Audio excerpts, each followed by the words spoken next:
Hi, my name is Judy Tyabji, and if, like me, you were really interested in the Me Too movement, and if, for example, it affected you personally, then maybe, like me, you've been kind of uncomfortable with what's happened in the United States with the Kavanaugh hearing.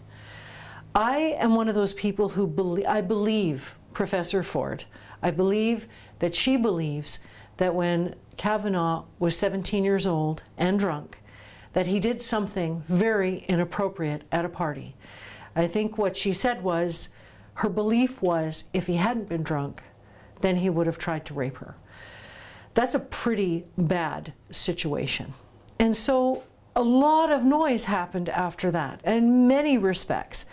And a lot of women came forward and they told their stories, very painful stories, about what had happened to them. And it felt to me like we ended up putting everybody's pain onto Kavanaugh, and we lost sight of due process. That's a concern for me. And I found it particularly concerning because we were dealing with the Supreme Court of the United States, where evidentiary material, due process, innocent until proven guilty, is kind of a fundamental tenet. And I'm in a family where a number of people in our family have been accused of things, and they've been tried and convicted in the media, and then later we found that actually it didn't happen. So I'm probably particularly sensitive. I'm sensitive as a woman, where I have a very painful story of my own that I've never told, that puts me right in the middle of Me Too. In fact, I have many workplace stories that I could add to the pile.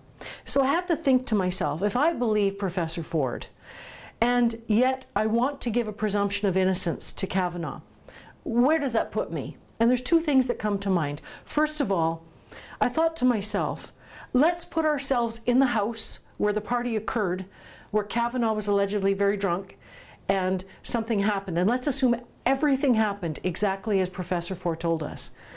If we were in the house that night, and if he'd been held accountable that night for what he did, what would the consequences be to a drunk 17-year-old who pushed a woman down and laughingly did things that were highly inappropriate and very wrong?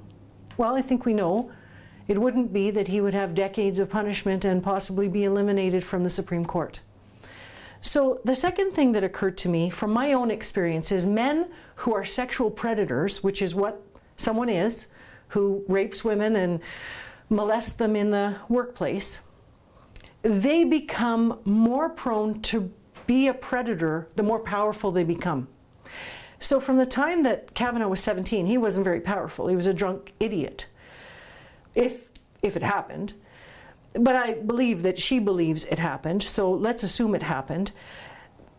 Every decade after that, he became more powerful. He became a lawyer, a barrister, a judge. He had a career where he was in a position of power with other women.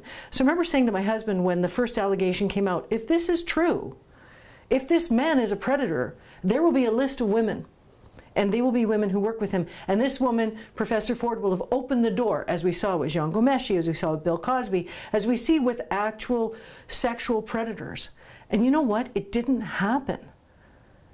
It didn't happen.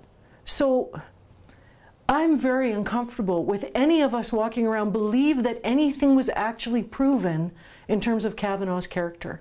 But I'm also uncomfortable because I don't want that to set a precedent for the Me Too movement. Because for the Me Too movement to have impact, we as women have to be prepared to have corroboration and evidence for our stories. I'm not saying that we don't talk, unless that, but I am saying that if a man who has a career after an alleged incident occurs, and that career doesn't have any evidence of that, then how do we hold him accountable for something that he may have done when he was 17? So all I'm saying is, as we go forward, I think we need to be careful. And I think we need to hear and give credibility to all sides of a story. And there should be due process. And I want the Me Too movement to be something that we all can plug into and feel very comfortable with. And that due process always occurs. I look forward to hearing from you. I'm Judy Tyabji, and that's my opinion. What's yours?